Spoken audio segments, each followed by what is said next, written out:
बजाओ बजाओ जरा झूम के बजाओ। आज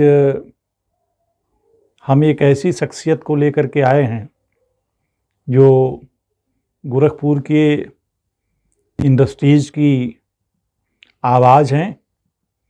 आप लोग श्री आर एन सिंह साहब जी को जानते होंगे। R N Singh ji chamber of industries Gorakhpur के अध्यक्ष हैं और गोरखपुर औद्योगिक विकास प्राधिकरण की यात्रा को आपने बड़े नज़दीक से देखा है जी। और ये हम सब का सौभाग्य है कि गोरखपुर में औद्योगिक विकास तेज़ी से हो रहा है और आप लोग जितने इंडस्ट्रियलिस्ट हैं उनकी बात को सरकार तक पहुंचाना, प्रशासन तक पहुंचाना, उसमें चैम्बर ऑफ इंडस्ट्रीज की बहुत बड़ी भूमिका है। एक सेतु का काम चैम्बर ऑफ इंडस्ट्रीज कर रहा है। तो गोरखपुर में जब से, वैसे भी गोरखपुर में सबसे बड़ा सौभाग्य ये है कि हमारे महाराज जी मुख्यमंत्री योगी आदित्यनाथ जी जैसे योगी हमको मिले हैं, जिनकी वजह से गोरखपुर ही नहीं पूरे उत्तर प्रदेश का तेज़ी से विकास हो रहा है। आज गोरखपुर पुराने दिनों की बातें छोड़ दीजिए, नए आयाम में और नए पैमाने पर किस तरह से आगे बढ़ रहा है और उद्योगों को मूलभूत सुविधाएं कितनी चाहिए, क्या दरकार है और कहाँ कहाँ से और कैसी चीज़ें होनी चाहिए विकास के लिए, औद्योगिक विकास के लिए सरकार से क्या अपेक्षाएं हैं, प्रशासन से आप लोग क्या चाहते हैं। तो चैम्बर ऑफ इंडस्ट्रीज के अध्यक्ष आर एन सिंह जी से मैं बातचीत शुरू करता हूं। आर एन सिंह जी का लाउडस्पीकर 90 FM के दर्शकों और श्रोताओं की ओर से एक बार पुनः हार्दिक अभिनंदन। बहुत बहुत धन्यवाद। जी जी। सिंह साहब, आपने तो चैम्बर ऑफ इंडस्ट्रीज के अध्यक्ष होने के नाते जी रोज़ ही कुछ न कुछ समस्याओं से आपको रूबरू होना पड़ता है। जी। आप गीडा उद्योग बंधु की तमाम मीटिंगों में जाते रहते हैं। जी। गीडा का स्वरूप पहले से काफ़ी बदल गया है। जब गीडा 1989 में इसकी आधारशिला रखी गई थी और उस पुरानी यात्रा को और आज को किस रूप में देख पा रहे हैं कि गोरखपुर के इस औद्योगिक विकास को किस रूप में आप देख रहे हैं, इस पर थोड़ी सी आप रोशनी डालिए। मैं थोड़ा सा शुरू में चाहूँगा चैम्बर की स्थापना कैसे हुई जी जी और औद्योगिक विकास जिसका मुख्य काम है जी। तो मैं बताना चाहूँगा कि लगभग 40 वर्ष पूर्व 13 फरवरी 1983 जी में चैम्बर ऑफ इंडस्ट्रीज़ की स्थापना हुई। अच्छा, 1983 जी। और 83 के बाद से ही यहाँ उस समय गीडा तो था नहीं, तो छोटा सा industrial area Gorakhnath industrial area था उस समय जी। तो ये था कि कैसे औद्योगिक विकास उस समय के जो तत्कालीन अध्यक्ष मदन मोहन अग्रवाल जी, स्वर्गीय मदन मोहन अग्रवाल जी थे जी, उस समय MP गोरखपुर के मदन पांडे जी थे जी जी जी। तो ये था कि गोरखपुर को किस तरह से औद्योगिक विकास गोरखपुर का को में दिया जाए, बढ़ाया जाए जी। तो कुछ भी नहीं था, तो पिछले जिलों का दर्जा, जैसे केंद्र से पिछड़ा जिला घोषित कराने के लिए, विकास नहीं है यहाँ, पिछड़ा जिला घोषित कराने के लिए प्रयासरत उस समय के तत्कालीन MP मदन पांडे जी ने शुरू किया जी। कुछ दिनों बाद केंद्र सरकार से योजना बंद हो गई। अच्छा जी। तो फिर उन्हीं के वैसे प्रयासों से सहजनवा को ग्रोथ सेंटर की तरह चुना गया जी। ये सब बात गीडा बनने के पहले की है जी जी जी, जी। 88 में सहजनवा को ग्रोथ सेंटर डिक्लेयर किया गया जी। ग्रोथ सेंटर डिक्लेयर में सुविधा ये थी कि अगर यहाँ कोई उद्योग लगेगा तो उसको 5 वर्ष तक, उस समय सेल टैक्स लगता था, सेल टैक्स की पूरी छूट होगी, 0 सेल टैक्स उसका होगा। बहुत बड़ा ये हॉलीडे पीरियड था। 88 की बात है। 30 नवंबर 1989 को गीडा का नोटिफिकेशन हुआ। नारायण दत्त तिवारी जी उस समय यूपी के मुख्यमंत्री थे जी। फिर तीन मुख्यमंत्री इस गीडा के यहाँ स्थापना में उनका योगदान है जी। कल्याण सिंह जी जब मुख्यमंत्री थे तो उन्होंने कहा कि नहीं गीडा हम जाएंगे और फंड कुछ पहले लेके जाएंगे, तो 5 लाख रुपए का चेक, सॉरी 5 करोड़ रुपए का चेक वो लेके आए। इस साइड ऑफिस गीडा पर स्टोन लगा। वो सामने की बात है। स्वर्गीय मुलायम सिंह जी जब 91 में जब गीडा का कुछ इंफ्रास्ट्रक्चर बन गया तब आके उसका उद्घाटन किए। तो तीनों मुख्यमंत्री उस समय से ये स्थिति थी। उसके बाद गीडा को भी बसे 91 से जब वो धरातल पे आया, आज हम 24 में हैं, करीब लगभग 32 साल हो रहे हैं। 17 तक करीब हमें लगता 25 वर्षों तक गीडा में आधे समय तक तो मुख्य कार्यपालक अधिकारी की नियुक्ति नहीं हुई। वो अस्थायी नियुक्ति नहीं हुई। कभी जिलाधिकारी महोदय का डबल चार्ज था, कभी GDA-VC का डबल चार्ज था। इस तरह करते करते तो विकास बहुत प्रभावित हुआ। गीडा कुछ लगा कि आगे बढ़ नहीं पाएगा या ऐसे ही इंडस्ट्रियल एरिया बन के रह जाएगा। वैसे 2017 में जब माननीय योगी आदित्यनाथ जी मुख्यमंत्री हुए तब से एक ड्रास्टिक चेंज दिखाई दे रहा है। पिछले 7 सालों में जैसे मुझे ये जानकारी है कि 5 सालों में करीब 20,000 करोड़ का इन्वेस्टमेंट, निवेश गीडा में आ गया है। 20,000 करोड़ 20,000 करोड़ का। और अगले करीब हमें लगता है 1 साल के अंदर 20,000 करोड़ पाइपलाइन में है। पाइपलाइन में जी है। जी। और आज लगभग करीब 50,000 लोग डायरेक्ट तरीके से गीडा में कार्यरत हैं, रोजगार पाए हुए हैं, जिसमें लेबर वर्ग भी है, अधिकारी वर्ग भी है। तो आपके पहले प्रश्न का उत्तर इस तरह से पूरा होता है कि अब तमाम अलग अलग सेक्टर्स डेवलप हो गए। शुरू का 13 था, 15 था, ये दोनों इंडस्ट्रियल सेक्टर्स हैं। 15 तो इधर आके बना है, करीब 5 साल 2016 में बना है जी।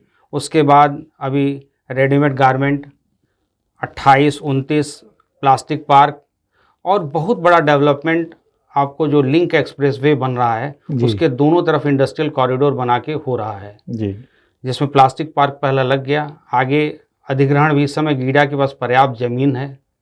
अगर कोई इंडस्ट्री आके बाहर से अगर 500 एकड़ भी इकट्ठा मांगता है तो गीडा इस समय देने की स्थिति में है। लैंड बैंक में इस समय गीडा बहुत मजबूत है जी। और इंफ्रास्ट्रक्चर की बात अब आगे करेंगे तो मैं बताऊंगा। मतलब आपके प्रश्न का उत्तर यहाँ मुझे, चूँकि हम लोग एज ए रिपोर्टर भी देखते रहे हैं, उद्योग बंधु की मीटिंग में भी मैं जब यहाँ अखबार में, तो अभी मैं आपको गीडा और दूसरे स्टेट्स की भी तुलना करूँगा जी, कि जब वहाँ उद्यमी जाता है तो उसको मूलभूत सुविधाएं जो इंफ्रास्ट्रक्चर है किस तरह का मिलता है।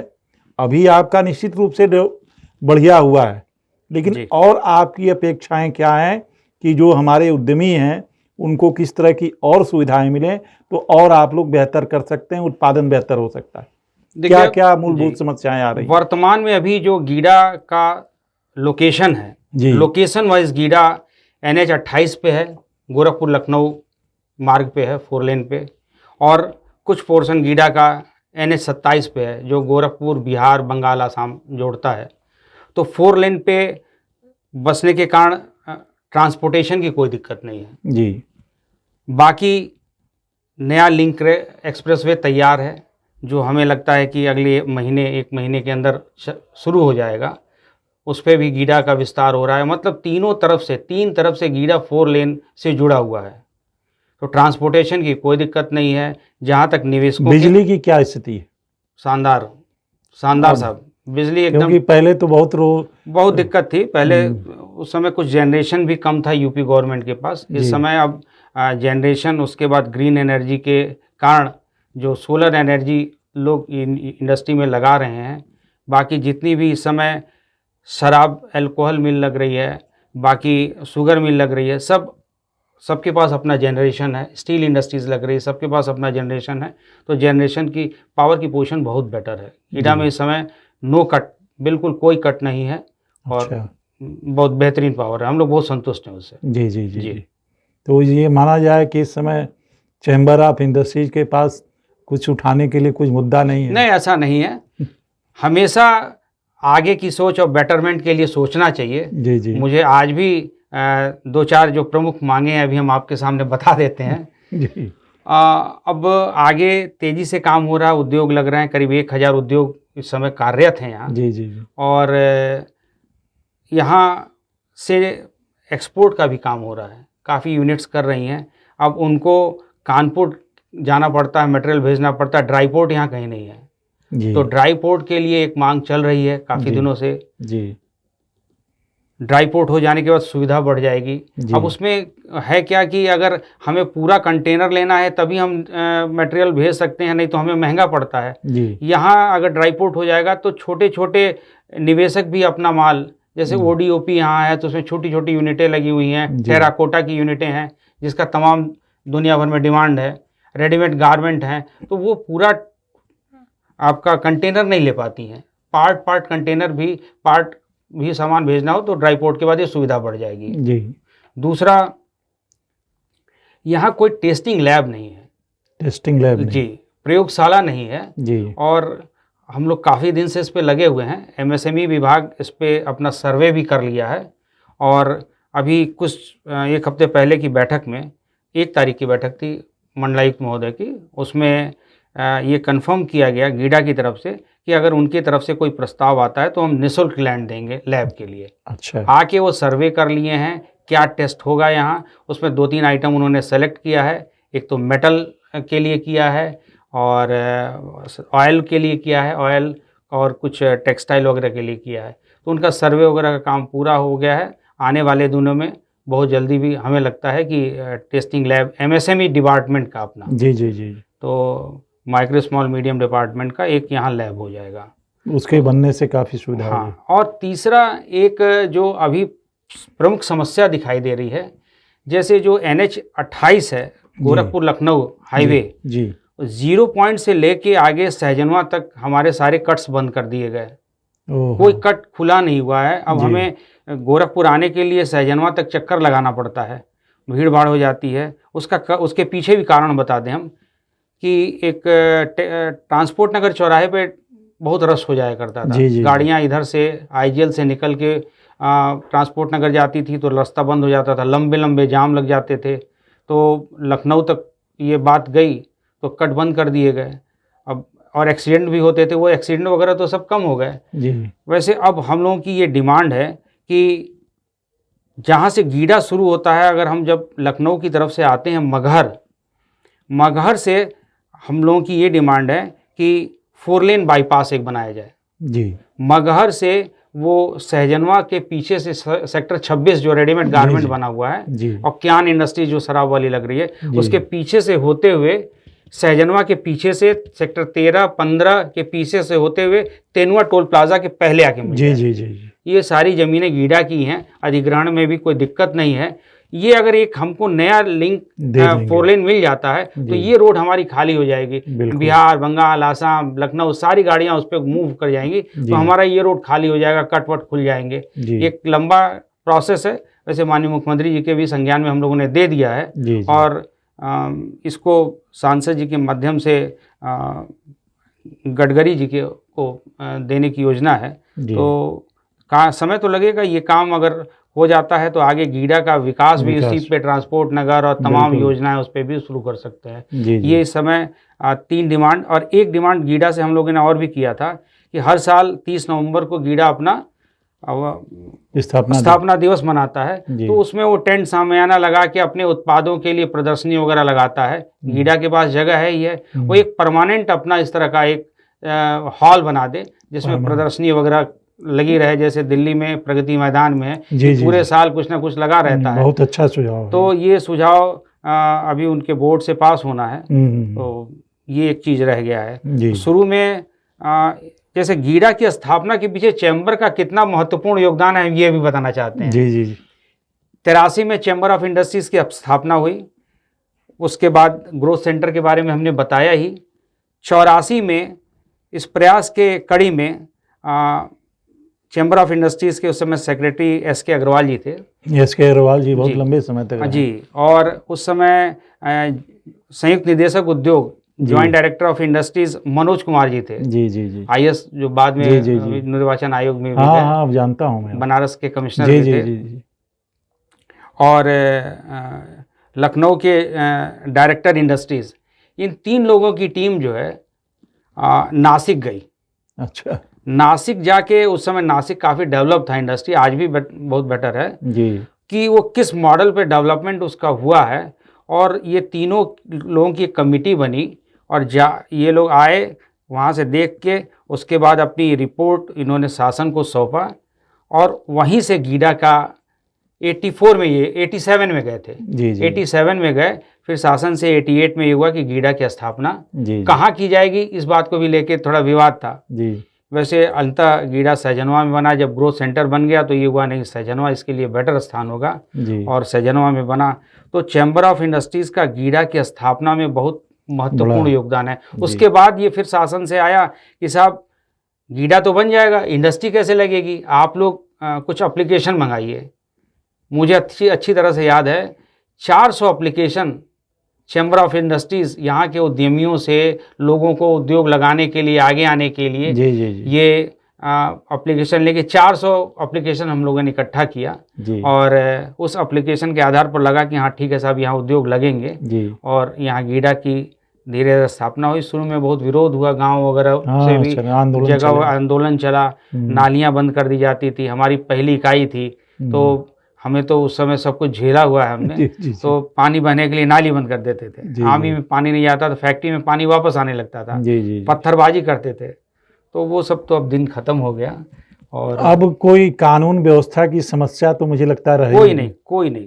कानून व्यवस्था की, देखिए, निवेशक के लिए कानून व्यवस्था प्रथम चीज होती है। जी, जी, जी। अगर उसका निवेश सुरक्षित है, वो वहीं उद्योग लगाएगा। बिल्कुल, बिल्कुल। तो इस समय एकदम हमारे यहाँ कुछ लोग कहते हैं, हमारे एक प्रमुख उद्यमी हैं, कि ताला खोल के भी छोड़ दो तो कोई लेने जाएगा। ये सब जगह की स्थिति। हाँ, तो निवेशक पहले तो थोड़ा कुछ मन में जरूर नहीं, गोरखपुर को लेके देखिए, महाराज जी के आने के पहले जो गोरखपुर की एक छवि थी वो कुख्यात की थी।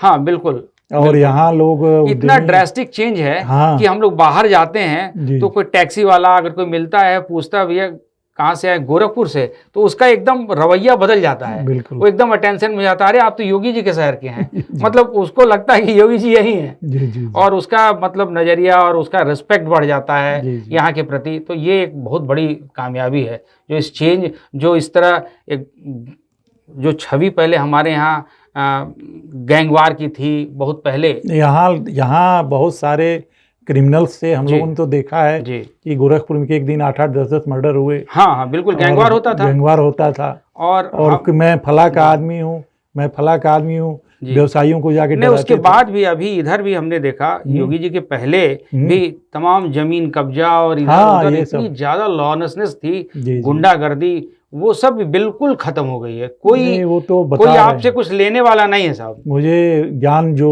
डेयरी के मैनेजिंग डायरेक्टर हैं अनुज अग्रवाल जी से उस दिन मुलाकात में उन्होंने यही कहा कि मैं इतना प्रोएक्टिव, मैं आया यहाँ और सीईओ से मिला, उन्होंने मुझे ले जाके ज़मीन दिखाई और वहाँ चूना लगा के निशान लगा दिया।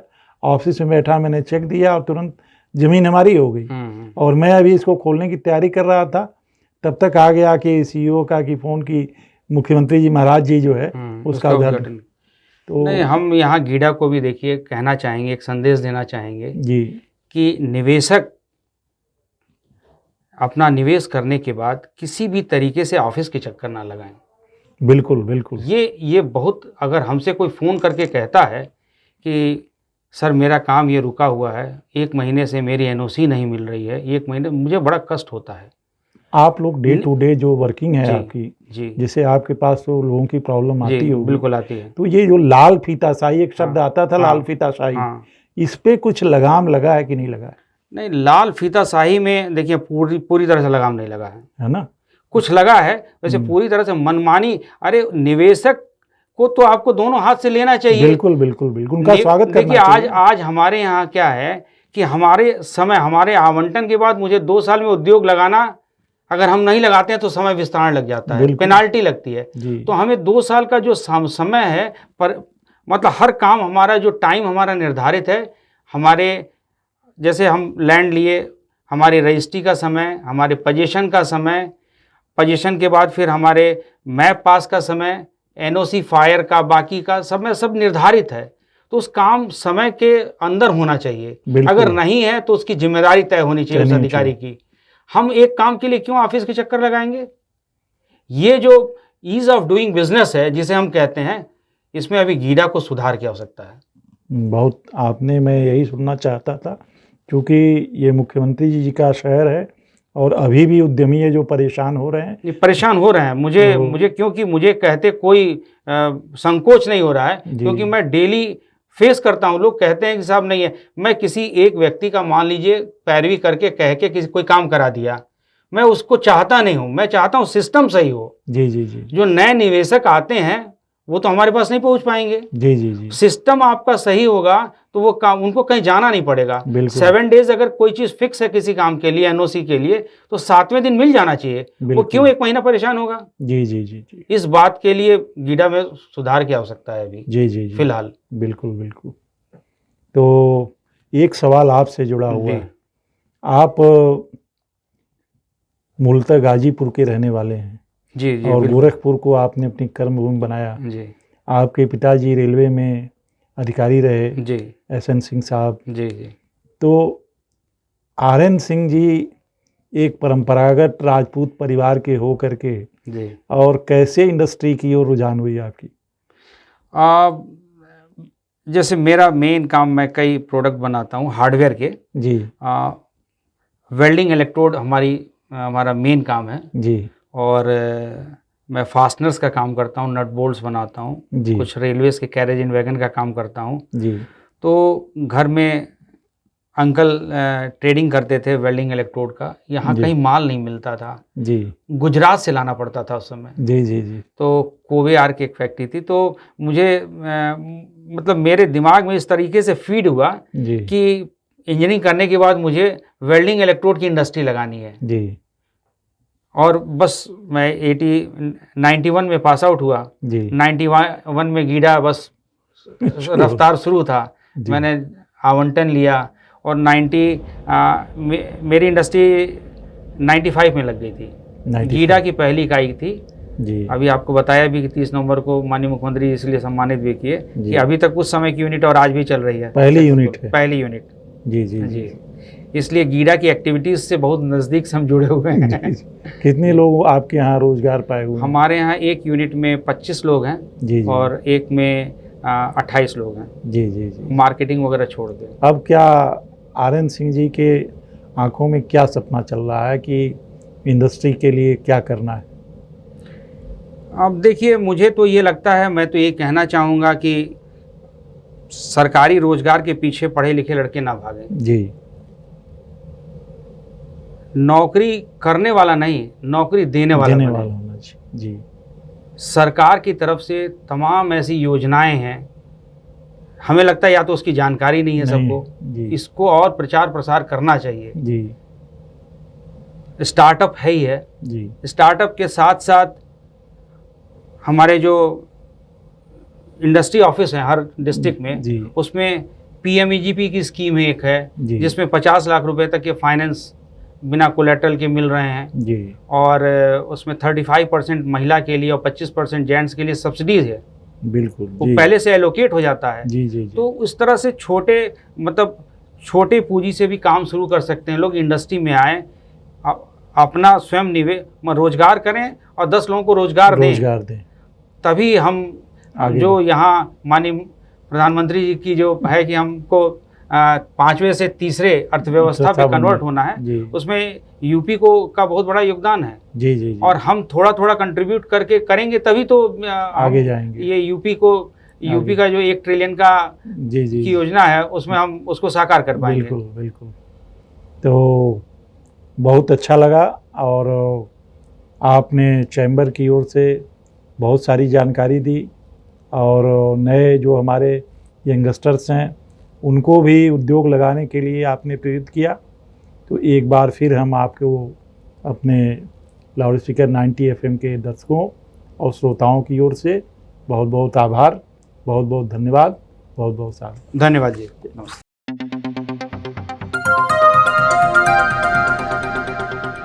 बजाओ जरा झूम के बजाओ, बजाओ बजाओ, जरा झूम के बजाओ।